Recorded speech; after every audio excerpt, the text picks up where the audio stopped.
yang diselamatkan oleh Tuhan. Amin. Ada wajah keselamatan di tempat ini, amin. Ada wajah sukacita di tempat ini. Ada wajah gambaran-gambaran anak Allah di tempat ini. Dan itu terjadi bagi setiap kita, saudara, yang kita mau hari demi hari menjalani hidup bersekutu dengan Tuhan. Oleh karena itu, saudara-saudari yang terkasih, itu bukan karena kuat saudara di tempat ini, bukan karena kekuatan kita hadir, bukan.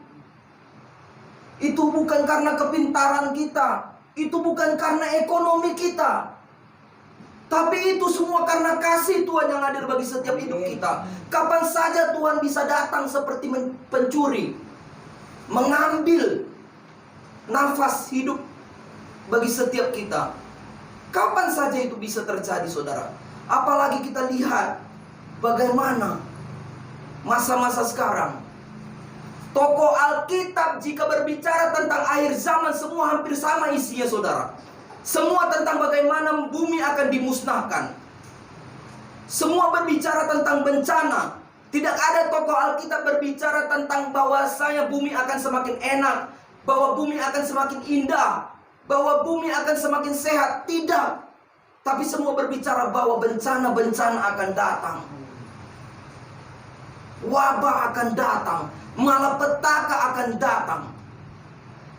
Tapi orang yang percaya di dalam Tuhan, semuanya akan mendapatkan keselamatan. Amen. Oleh karena itu, mari kita buka langsung dari Matius yang di pasal yang ke-24.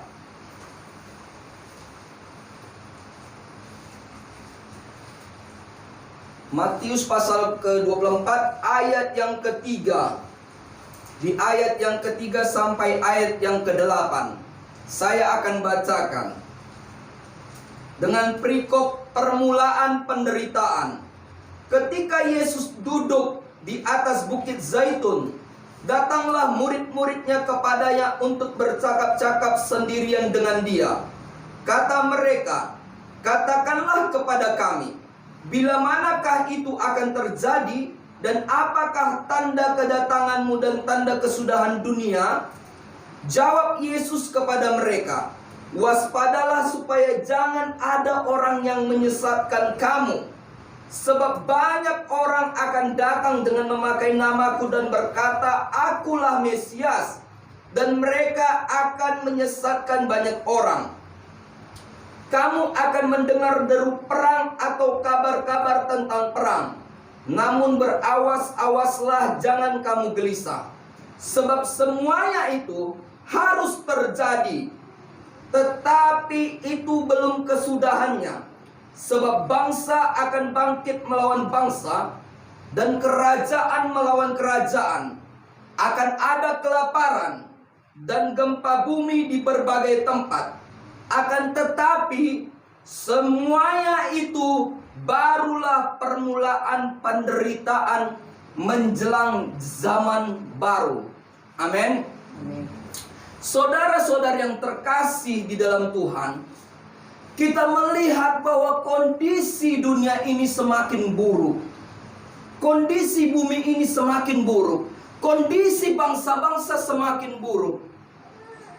1 bulan ini, saudara-saudari, kita melihat bagaimana Indonesia 1 bulan ini, mulai dari Desember 2020, mulai dari tanggal 20 sampai sekarang, hampir di mana-mana terjadi bencana.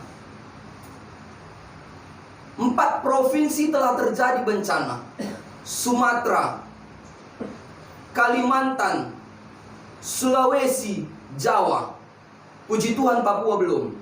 Tapi kita berdoa. Sumatera kita melihat banjir, padam. Di Jawa kita melihat baru-baru ini, apa yang terjadi? Kecelakaan pesawat. Belum lagi longsor, belum lagi banjir, belum lagi banyak yang terjadi, saudara. Dan kita melihat bagaimana COVID juga semakin mengganas. Oleh karena itu, kondisi bumi ini semakin buruk, bukan semakin membaik. Semakin buruk, saudara-saudara yang terkasih dalam Tuhan. Kita melihat bagaimana kota Medan juga. Ada yang dapat memprediksi cuaca? Tidak ada lagi yang dapat memprediksi cuaca. Hari ini bisa kita melihat bahwa cuaca ini cerah, tetapi nanti sore bisa hujan. Dan nanti sore pun bisa banjir. Mungkin kalau di daerah kita ini, mungkin sudah sering banjir ya. Sudah sering banjir. Apalagi kalau Bu Dame katakan bahwasanya, Pak, banjir tempat kami. Dia katakan, artinya apa saudara? Sering hujan. Jadi kalau banjir sering tempat kami, dikatakan dia sudah seperti langganan banjir, saudara. Tidak ada yang dapat memprediksi, saudara-saudara yang terkasih. Dan puji Tuhan sampai pada saat ini kita bisa melewati semua itu. Karena apa? Karena kita tetap berpengharapan kepada Tuhan. Dan ingat bahwa orang-orang percaya itu harus tetap bersandar, berpengharapan kepada Tuhan. Jangan pernah berpikir bahwasanya aku kuat kok, ada Tuhan yang bersama aku, tapi kita, saudara, tidak menjaga diri kita. Itu tidak benar, saudara. Kepercayaan yang seperti apa yang kita miliki? Kalau kita katakan kita bersandar kepada Tuhan, tapi membangun keintiman dengan Tuhan saja sangat sulit kaki kita untuk melangkah. Sangat sulit diri kita untuk bergerak. Hari-hari ini saudara-saudara yang terkasih dalam Tuhan, saya sering berpikir seperti ini, saudara. Bagaimana ini Tuhan?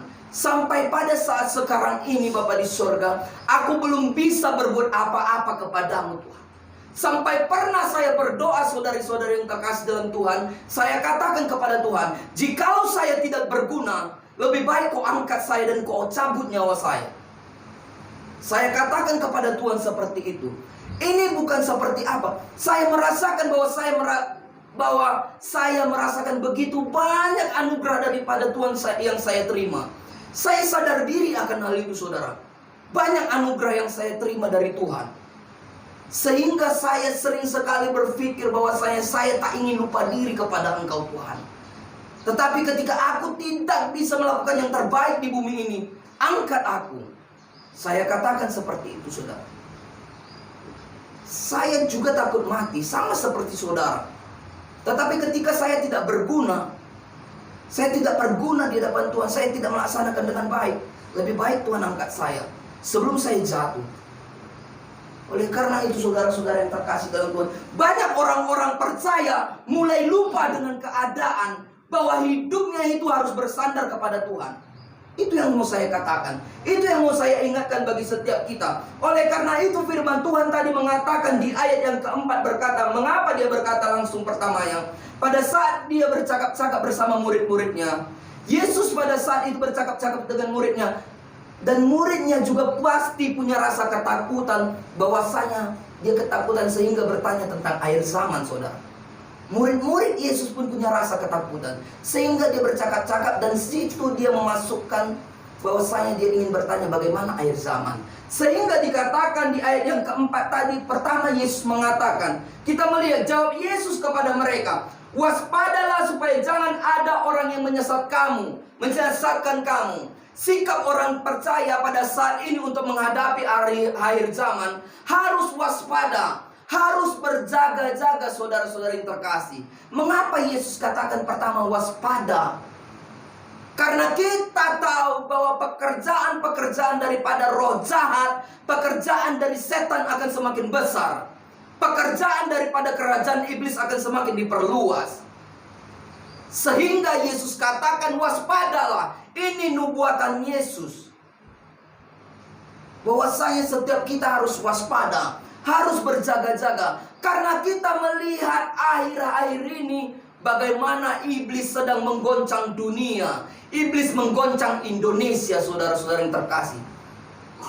Hanya dalam waktu sebulan, berapa ribu jiwa yang telah mati. Berapa ribu jiwa yang telah mati. Nyawa tidak lagi ada harganya pada saat zaman sekarang, saudara-saudari. Pesawat meledak, meledak.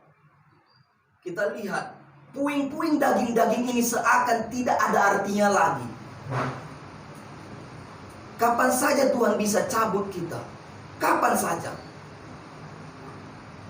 Banyak juga gembala-gembala, hamba-hamba Tuhan yang mati di atas mimbar. Banyak saudara. Bukan tidak, banyak saudara. Artinya apa?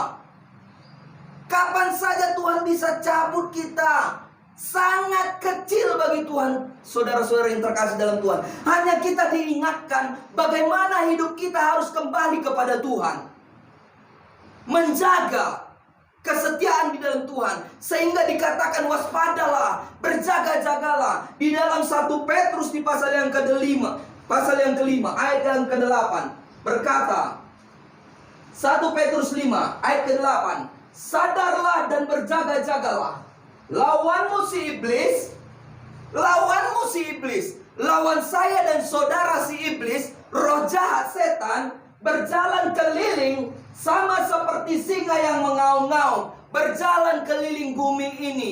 Bagaimana COVID berjalan keliling bumi ini, bagaimana bencana berjalan keliling bumi ini. Itu semua pekerjaan roh jahat, dan berkata, dan mencari orang yang dapat ditelannya, mencari orang yang dapat untuk disesatkannya, diikatnya dengan tali lingkaran setannya, sehingga kita menjadi budak setan. Oleh karena itu mari berjaga-jaga. Bagaimana pribadi saya dan saudara tidak ingin menjadi budaknya setan? Mari belajar berjaga-jaga. Di dalam langkah kehidupan kita, kita berjaga-jaga. Biarlah hidup kita hanya memandang salibnya Kristus, saudara. Ketika kita akan memandang salibnya Kristus, kalau itu yang menjadi fokus kita, kita akan kuat, saudara-saudara yang terkasih dalam Tuhan. Kita pandang bagaimana penderitaan Yesus sendiri. Secara manusia, saudara, jika tercabik kita, daging kita ini jikalau dicambuk, saudara-saudari, dengan cambuk yang seperti Yesus, seperti mata kail, mungkin kita akan langsung pingsan, mungkin bisa mati di tempat. Seperti itulah sakit yang dirasakannya diangkat dagingnya ini, saudara. Tapi dia diam. Dia hanya berserah kepada Bapa. Saya dan saudara, ketika kita memandang penderitaan Yesus, ketika kita memandang salibnya yang sungguh menyakitkan di atas kayu salib, seperti tergantung, saudara, hanya dicucuk dengan paku, dan mungkin ketika dicucuk dengan paku pasti ini akan kendor, saudara, dan ini pasti akan sakit, saudara, akan sakit. Begitu juga ketika kakinya dicucuk paku, saudara-saudari, dia akan tergantung, kan pasti sakit kan, bergerak ke sini sakit, bergerak ke sini sakit. Tetapi dia diam, saudara. Dia menyerahkan hanya kepada Bapa, yang dia tahu misinya cuma satu, penyelamatan. Hari ini misi kita cuma satu, menerima keselamatan. Amin. Menerima keselamatan. Saudara-saudara yang terkasih dalam Tuhan, pertama-tama dikatakannya waspadalah. Karena apa, saudara-saudara yang terkasih? Banyak sekarang penyesat-penyesat. Banyak orang saking tingginya ilmu teologianya, tafsiran ke sana, tafsiran ke sini, terakhir memakai logikanya sendiri, saudara. Dan itu pun banyak pengikutnya, saudara-saudara yang terkasih dalam Tuhan. Oleh karena itu, baca firman dengan benar. Baca firman dengan baik. Berhati-hati karena iblis berjalan seperti singa. Singa gimana, saudara? Singa binatang yang buas, yang selalu ingin mencengkram, yang selalu ingin mencakar, yang selalu ingin menelan, saudara. Seperti itulah iblis. Nggak ada capek singa untuk berjalan, kan? Nggak ada capek singa untuk berlari kalau dinampaknya mangsanya. Seperti itulah iblis. Iblis tidak pernah dia capek untuk membuat saya dan saudara sesat. Tidak pernah, saudara. Iblis tidak pernah capek. Dia bisa pakai lidah saudara, dia pakai perkataan kita untuk kita menyesatkan sesama kita. Dia bisa pakai pikiran kita untuk kita menyesatkan diri kita sendiri. Iblis bisa pakai itu. Saya dan saudara terbatas. Kemampuan kita terbatas. Bagaimana kemampuan kita supaya yang terbatas ini menjadi mengalami lompatan dekat dengan Kristus? Dekat dengan Kristus. Masa-masa sekarang, saudara-saudara yang terkasih dalam Tuhan,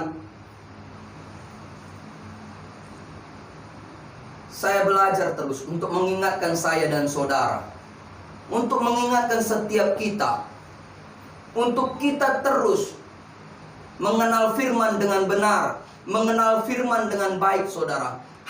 Kita tidak akan berbicara tentang bagaimana ini, bagaimana itu, dari mana datangnya ini, tafsiran ini bagaimana. Kita tidak berbicara tentang itu. Kita berbicara tentang bagaimana kebutuhan hidup kita ke depan. Kebutuhan kita Yesus. Kebutuhan kita hidup berkenan di hadapan Tuhan, saudara. Itu kebutuhan kita. Oleh karena itu, mari kita waspada. Mari kita berjaga-jaga. Ini adalah perkataan pertama yang diucapkan Yesus kepada murid-muridnya. Berjaga-jagalah, saudara-saudara yang terkasih. Lalu dikatakan, sebab banyak orang akan datang dengan memakai namaku dan berkata, akulah Mesias, dan mereka akan menyesatkan banyak orang. Ini bukan berbicara bahwa di sana ada seorang pribadi yang mengatakan, aku Yesus, akulah Yesus. Bukan, ini bukan berbicara tentang pribadi orang, tetapi ini berbicara bagaimana gambaran gereja, bagaimana gambaran pelayan Tuhan, bagaimana anak-anak Tuhan yang terkadang banyak sekali mengatakan bahwa agamanya yang paling benar,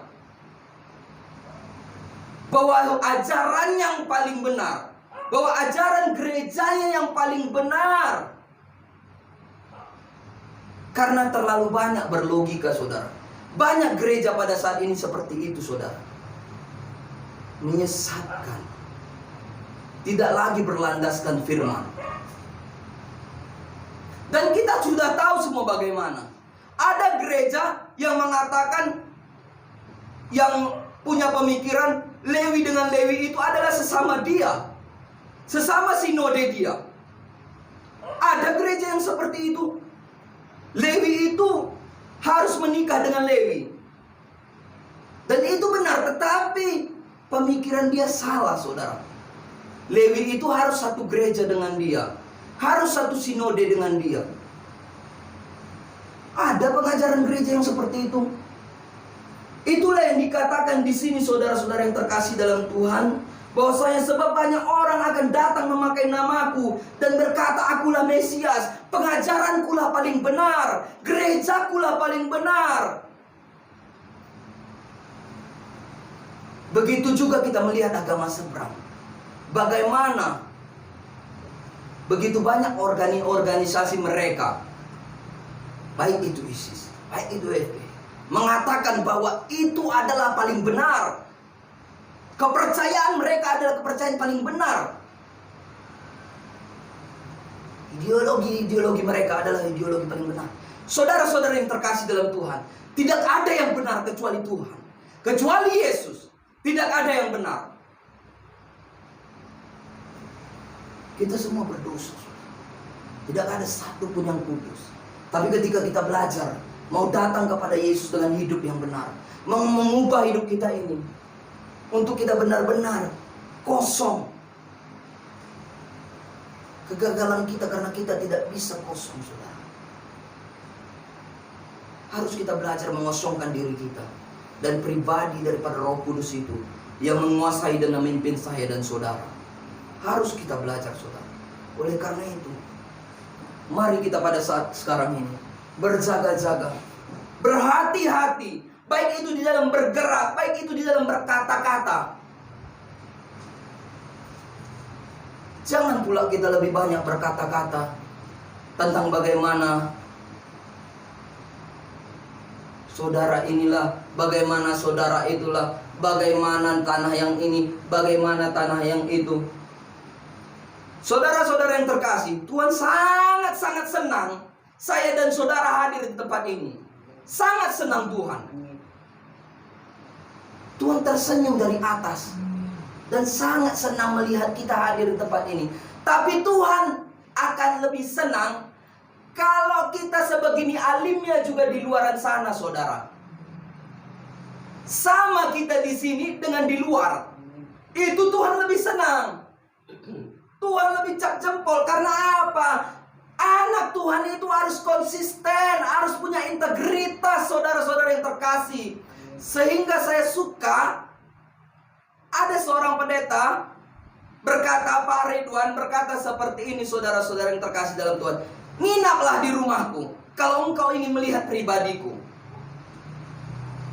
Artinya apa? Dia berani untuk ditantang, tantang pribadi dia.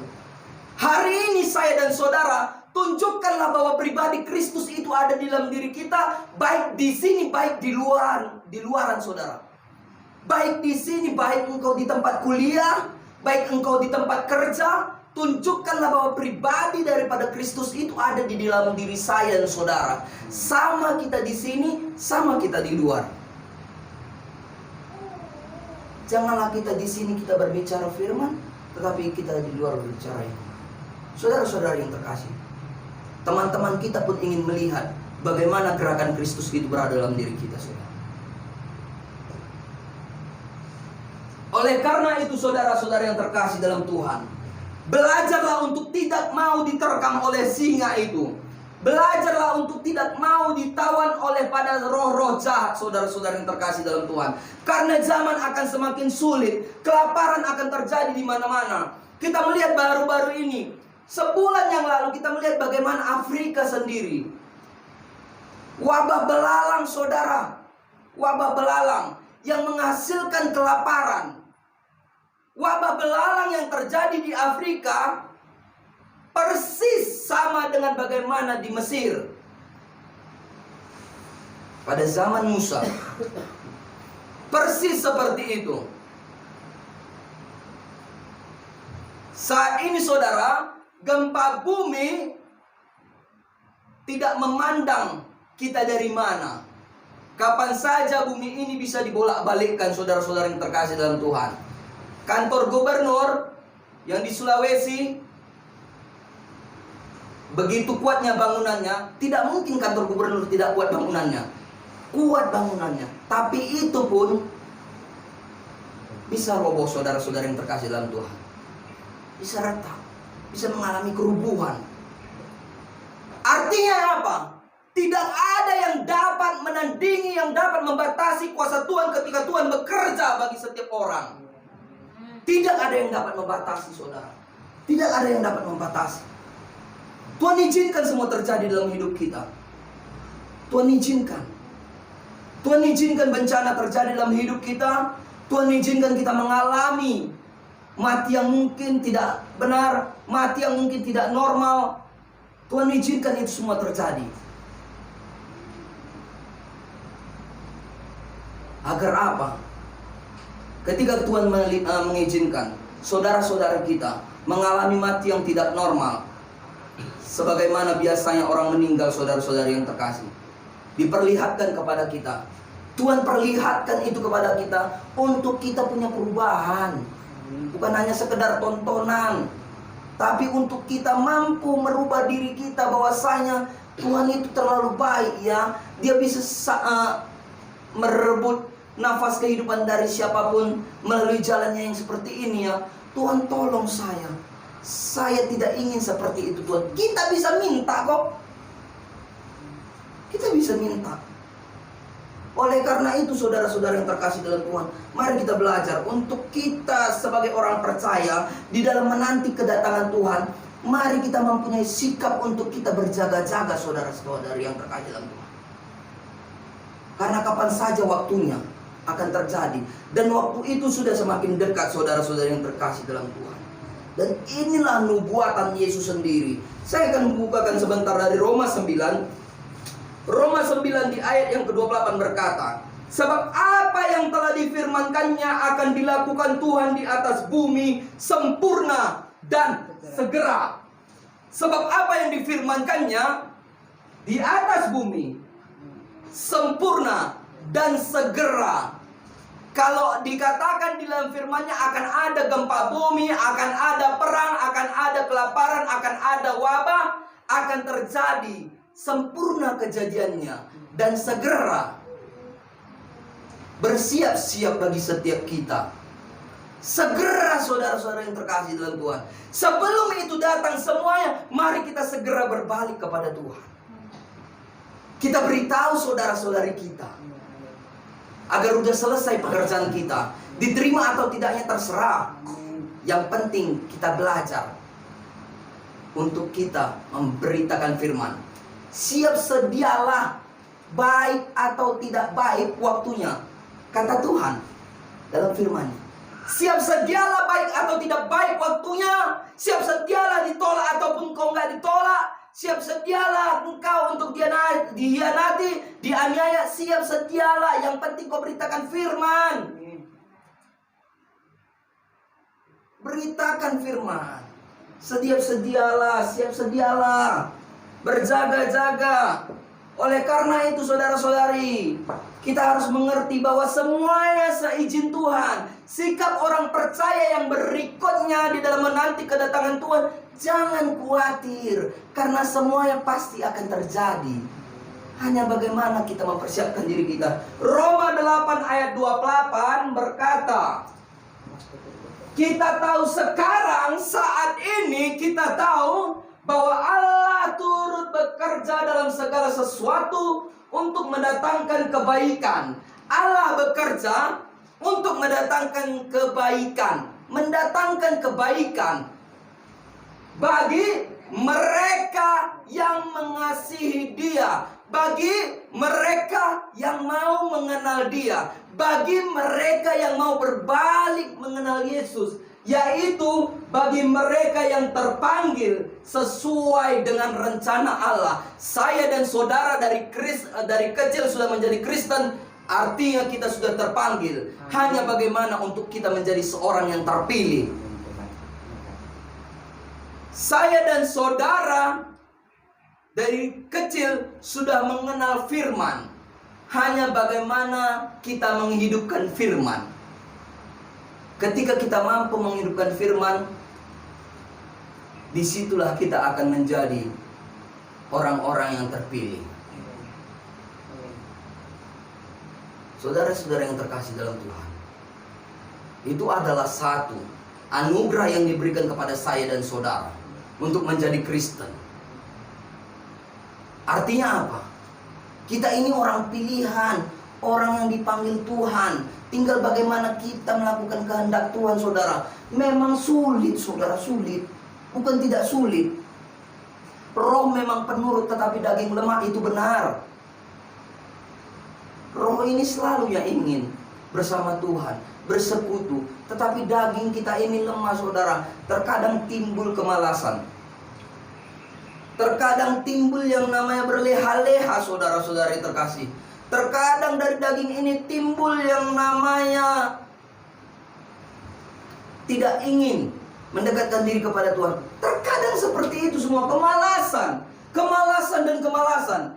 Malas itu tidak ada lagi obatnya. Tapi kita belajar. Kita belajar. Karena di dalam Tuhan semua obat ada.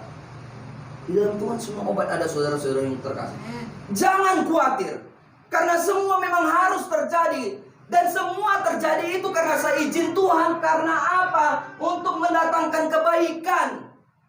Mendatangkan kebaikan artinya Tuhan ingin melakukan semuanya itu, ingin menunjukkan kepada umatnya bahwa akulah penguasa, bahwa akulah yang dahsyat. Oleh karena itu sembah aku, dan engkau akan kuberikan jalan keselamatan.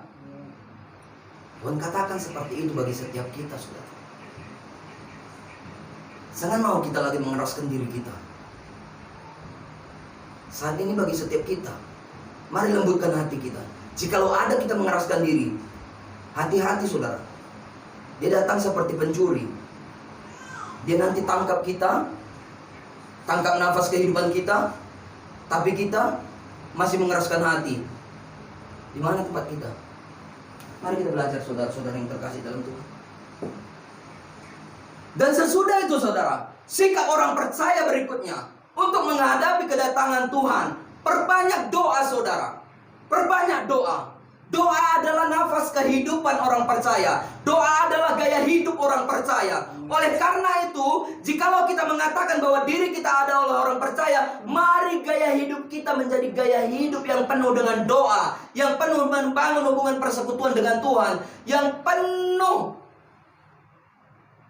keakraban dengan Tuhan. Oleh karena itu, saudara-saudara yang terkasih, di dalam 1 Tesalonika 5 ayat 17 berkata, singkat sekali, tetaplah berdoa. Singkat, tetaplah berdoa. Saudara-saudara yang terkasih dalam Tuhan, Daud datang kepada Tuhan berdoa 7 kali satu hari. Sehingga dari keturunan Daud lah lahir juru selamat. Daniel berdoa 3 kali sehari. Ini orang-orang berintegritas. Dan tokoh-tokoh Alkitab selalu membangun hubungan dengan Tuhan. Pemakaian Tuhan dahsyat melalui doa. Segala solusi ada di dalam doa, saudara. Permasalahan akan selesai di dalam doa. Doa itu penuh janji, saudara. Makanya rajin-rajin kita datang kepada Tuhan. Kita berdoa. Kita minta Tuhan bahwa Tuhan menjaga kita.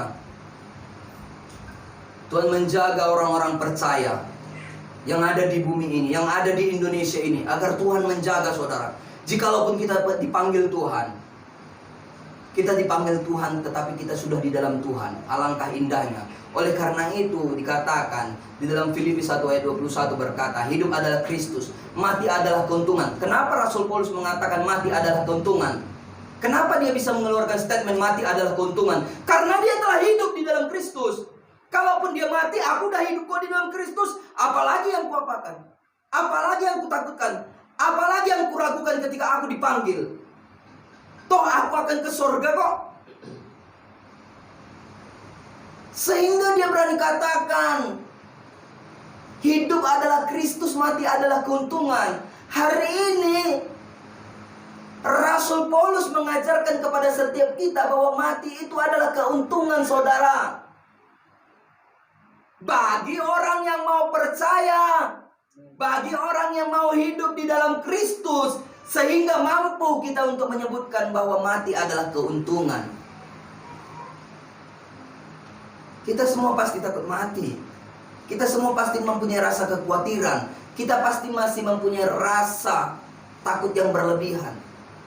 Tapi kita harus tahu, setiap kita di tempat ini, ketika kita mau mendekatkan diri, mau mempunyai perubahan di 2021 ini, menghadapi yang namanya masa yang sudah dekat itu, ketika kita mau mendekatkan diri kepada Tuhan, maka ketika kita dipanggil Tuhan, kita sudah berada di dalam genggaman Tuhan. Kita sudah berada di dalam keselamatan Tuhan. Keselamatan itu ada di dalam Dia. Mari kita belajar, saudara-saudara yang terkasih dalam Tuhan. Mari kita berpegang di dalam firman-Nya. Oleh karena itu, saudara-saudari, sikap berikutnya, saudara, mari kita tetap berpegang kepada firman Tuhan. Berpegang kepada firman Tuhan, belajar bagaimana hidup daripada Yesus. Kita semua pasti sudah menonton bagaimana film Yesus itu sendiri, yang dimana dia melakukan kehendak Bapa. Dia menginjili, dia hidup bersosial dengan sesamanya, dengan banyak orang, tanpa ada memilih saudara-saudara yang terkasih dalam Tuhan.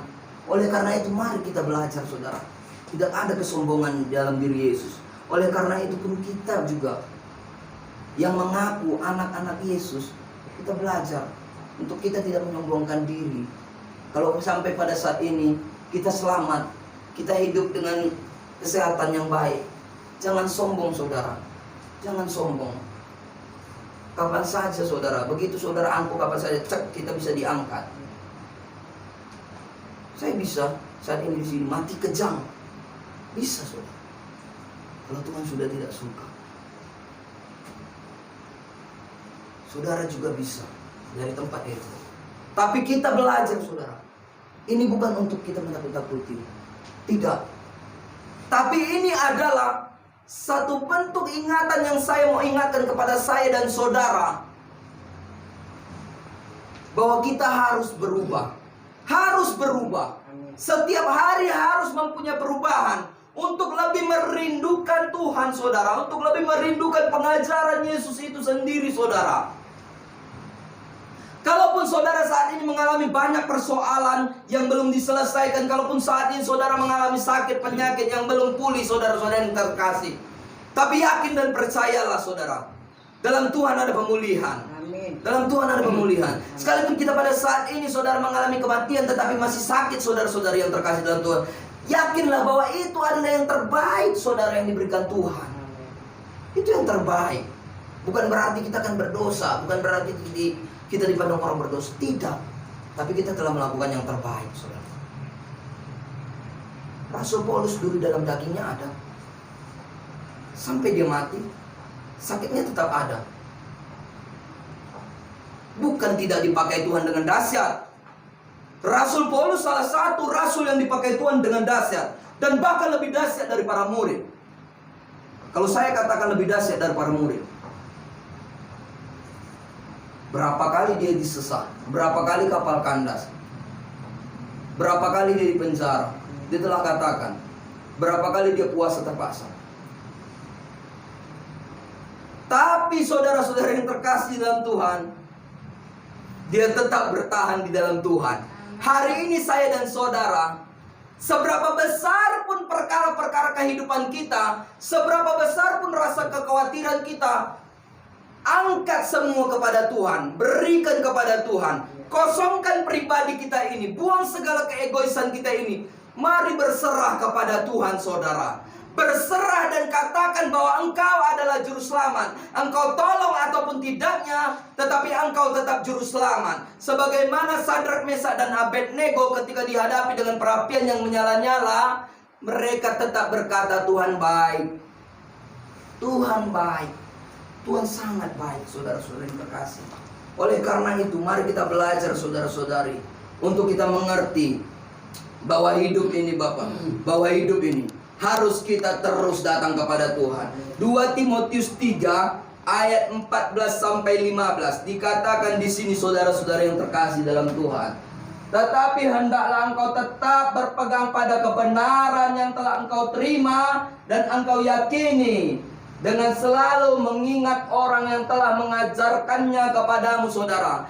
Saudara-saudari yang terkasih, dari kecil saudara-saudari, kebenaran yang telah kita terima dari orang tua kita, kebenaran yang telah kita terima dari gereja, kebenaran yang telah kita terima dari gembala-gembala kita, dan kebenaran yang telah kita terima dari pembacaan firman Tuhan, saudara-saudara yang terkasih dalam Tuhan, beritakanlah itu semuanya, saudara. Beritakanlah, ingatlah juga bahwa dari kecil engkau sudah mengenal kitab suci yang dapat memberi hikmat kepadamu dan menuntut engkau kepada keselamatan oleh iman kepada Yesus Kristus. Dari kecil saya dan saudara sudah terima firman. Dari kecil saya dan saudara telah mendengar firman, baik itu dari gembala, baik itu dari gereja-gereja, baik itu dari teman-teman pelayan. Oleh karena itu, saudara-saudara yang terkasih, peganglah itu erat-erat dan rajinlah membaca firman Tuhan, dan belajarlah di dalam membaca firman ini sesuai dengan tuntunan Roh, agar kita sendiri pun tidak sesat. Agar kita sendiri pun tidak sesat. Minta hikmat daripada Allah di dalam pembacaan firman, saudara. Karena pada saat ini, saudara-saudara yang terkasih dalam Tuhan, kalau kita tidak meminta tuntunan Roh di dalam pembacaan firman, pada akhirnya kita sendiri pun nanti tidak akan mengerti bagaimana kuasa Tuhan itu bekerja.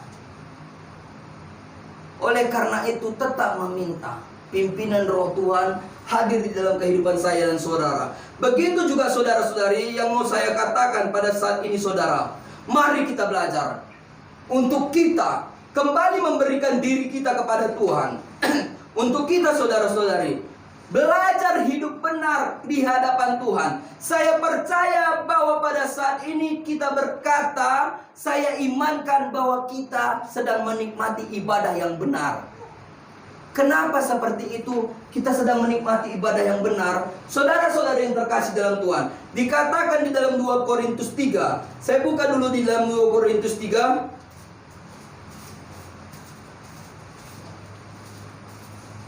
2 Korintus 3 ayat yang ke 10. Di dalam 2 Korintus 3 ayat yang ke 10. Sebenarnya apa yang dahulu dianggap mulia, jika dibandingkan dengan kemuliaan yang mengatasi segala sesuatu ini, sama sekali tidak mempunyai arti. Lanjut. Sebab jika yang pudar itu disertai dengan kemuliaan, betapa lebihnya lagi yang tidak pudar itu disertai kemuliaan. Ayat 12.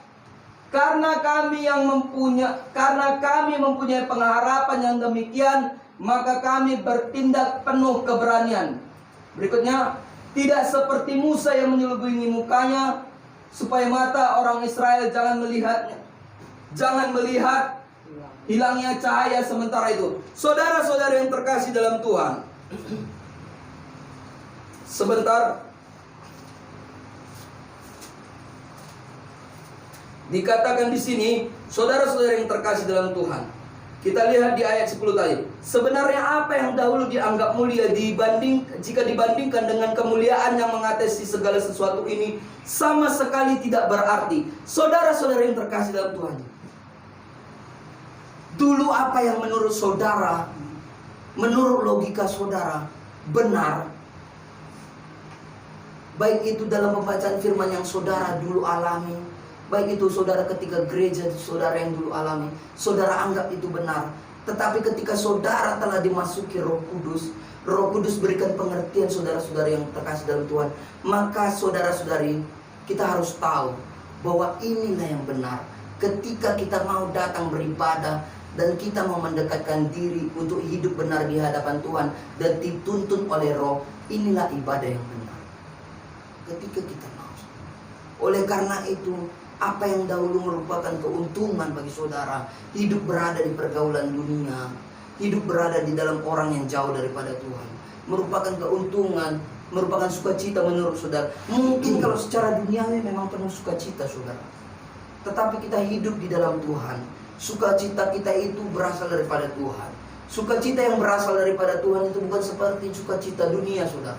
Sukacita dunia ini akan berakhir, karena dunia akan berakhir. Tapi sukacita dalam Tuhan tidak akan berakhir, karena Tuhan tidak pernah berakhir. Tuhan tidak pernah berakhir. Oleh karena itu, mari kita belajar untuk kita bersukacita dalam Tuhan. Kembalikan dalam diri saudara kasih yang semula. Mari kita balik kepada kasih yang semula. Bagaimana ketika pertama kali kita mengenal Tuhan, seperti itulah kita kembali hidup di dalam Tuhan. Belajar. Karena saat ini sudah tiba waktunya untuk kita kembali kepada kasih yang semula saudara. Sudah tiba. Karena begitu baik. Tuhan begitu baik saudara, dalam kehidupan kita. Kita tidak ada terkena bencana. Hanya banjir kecil saudara. Kalau Tuhan mau, laut Belawan bisa digoncang. Habis Medan. Sekali digoncangnya laut Belawan. Tsunami terjadi kan karena apa? Karena gempa di bawah permukaan laut kan. Kalau udah gempa di bawah permukaan laut, maka airnya akan naik. Begitu juga kalau Tuhan mau gempa terjadi di Belawan di bawah permukaan laut, selesai kita. Sungai-sungai lagi gempa, selesai kita. Tapi Tuhan masih begitu baik kepada kita. Oleh karena itu mari kita berdoa. 4 provinsi dalam waktu 1 bulan, ribuan nyawa melayang. Hari ini COVID semakin ganas dan menyerang banyak orang. Di negara-negara lain kita melihat ribuan dalam hari, hitungan hari, ribuan terjadi terkena COVID. Tapi kita di sini masih tetap di dalam perlindungan Tuhan. Amin. Karena anak-anak Tuhan pasti akan selalu jaga kesehatan. Amin. Jangan mau hidup bebas kembali. Pakai masker. Kita belajar untuk kita mematuhi protokol kesehatan dari pemerintah. Amin. Kemanapun kita berjalan, ingatlah bahwa hidup kita sebagai anak Tuhan berjaga-jaga. Amin. Kemanapun kita melangkah, berjaga-jaga. Karena singa, seperti singa, di sekeliling kita seperti singa. Tapi kita belajar. Itu saja firman yang bisa saya bagikan pada hari ini. Tuhan memberkati kita semua. dan keselamatan menjadi bagian kita. Tuhan berkati. Amin.